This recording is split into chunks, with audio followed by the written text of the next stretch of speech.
gardeners, welcome to today's video. Today we are going to be talking about 5 of the most underrated gecko species ever, and they deserve more attention and love because these species are some of the coolest in the world and they can make amazing pets. So we have Mango here, my African fat-tailed gecko, who is going to start this off because this species is so underrated. Everyone loves leopard geckos, and these ones I think are a little bit better than leopard geckos.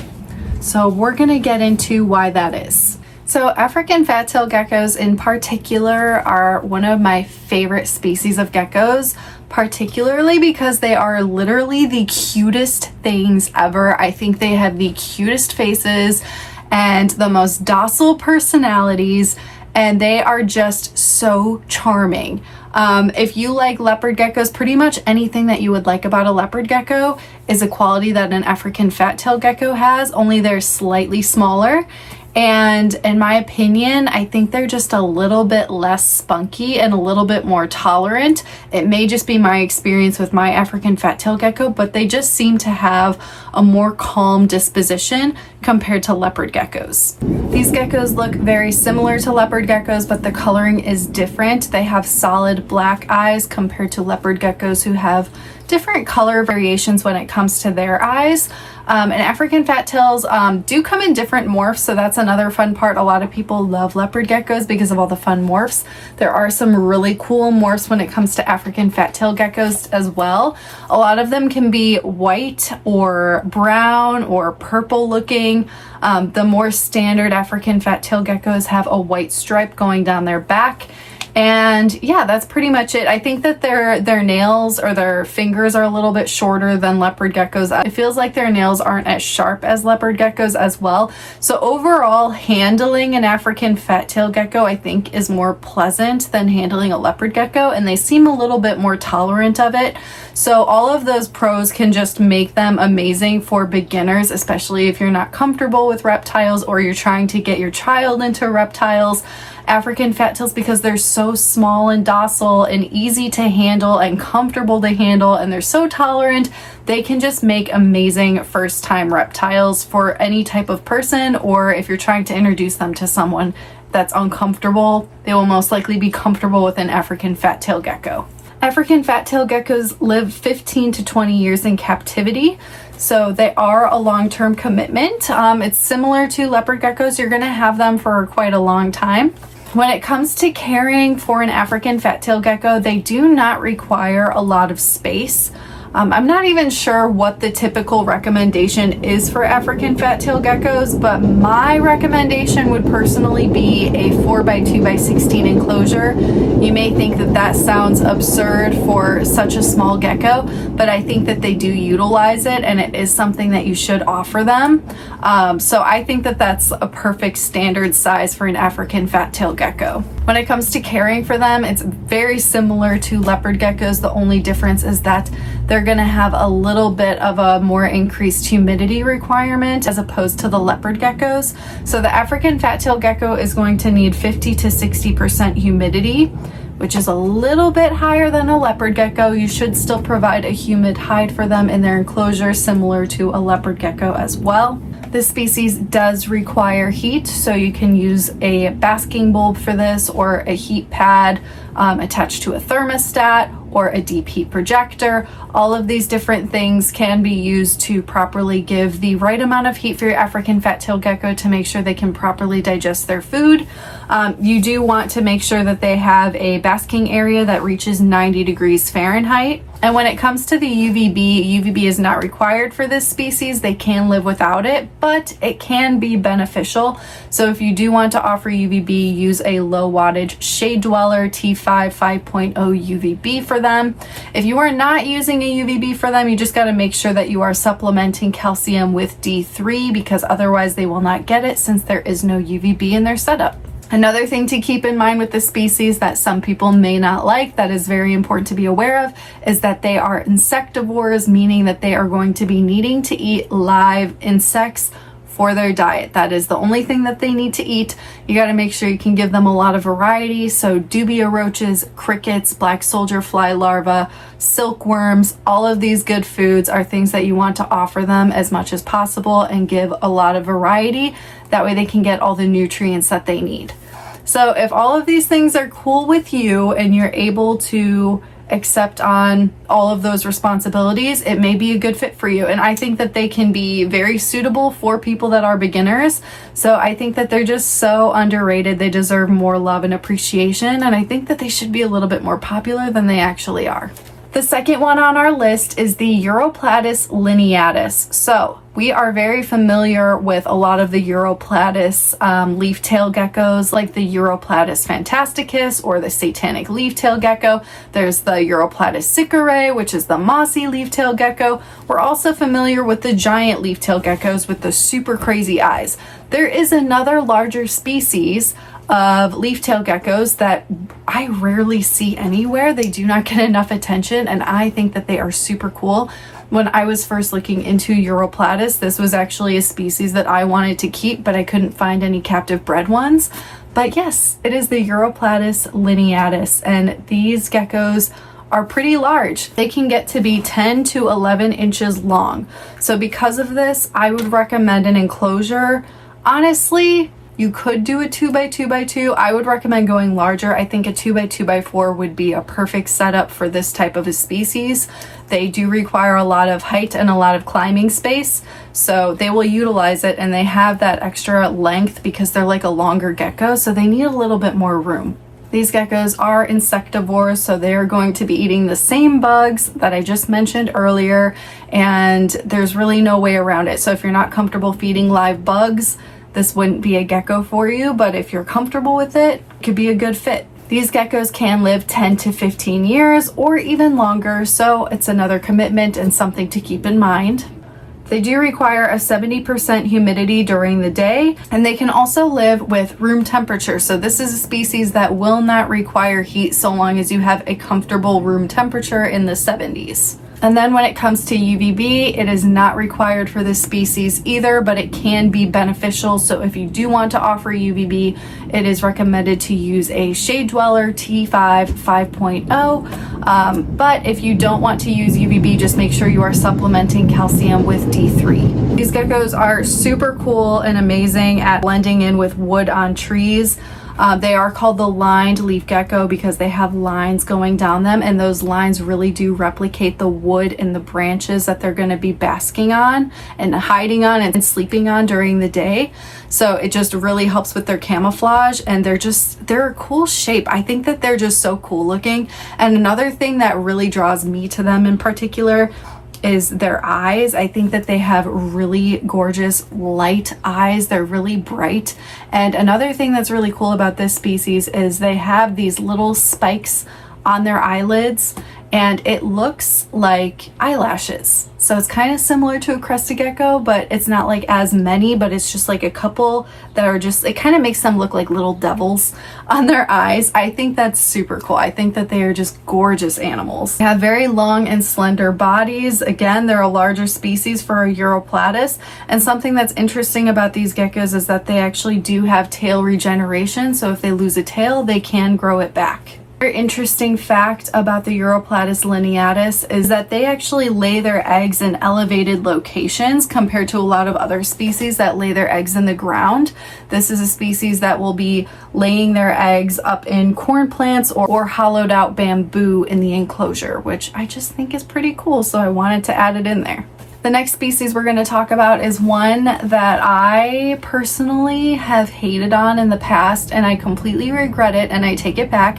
It is the Chahooa Gecko. The more popular geckos that we are familiar with that are very similar to them are crested and gargoyle geckos. They are so popular in the reptile industry, and we see them everywhere, but we don't often see Chahooas. Chahooas look kind of similar to them, but they're green which is my favorite color, and I think that that's one of the highlights about them, and it really makes them blend in and look like moss on trees, so it really helps with their camouflage. Species gets 10 to 12 inches and they can live 15 to 20 years long. So because of their size, I would recommend a minimum of a 2x2x2 enclosure or a 2x2x4 if you want to give them even more height for climbing, since they are arboreal, so they're going to be climbing. When it comes to their diet, something that a lot of people really like about this species in particular is that they will eat the crested gecko diet, which is basically a powder that you mix with water, and it has all of the nutrients that they need in their diet, aside from insects, because you should still be feeding insects dusted in calcium at least one time a week. So you can use the crested gecko diet, but you should also be feeding insects. But for people that really don't like feeding insects and they don't like a gecko that fully relies on insects only, this can be a more positive because you can use the crested gecko diet for this species. Another high point is that this is another gecko that is comfortable with room temperature, so it does not require a heat bulb. So long as you have a comfortable temperature in the 70s, then that is perfectly fine for them, and you don't need any extra heating because they would be prone to overheating then. And then when it comes to UVB, again, it is not required for this species, though it can be beneficial. If you do want to offer it, use a T5 5.0 shade dweller. And if you are not using UVB, you need to make sure that you are supplementing calcium with D3. This is a really cool species. Something in particular I like about them is that they have a prehensile tail, and their tail also can regenerate. So if the tail does break off, it can regrow that tail back. It may not look exactly the same as the original, but it can at least grow a tail, unlike crested geckos who, if they lose their tail, they're just forever a frog butt.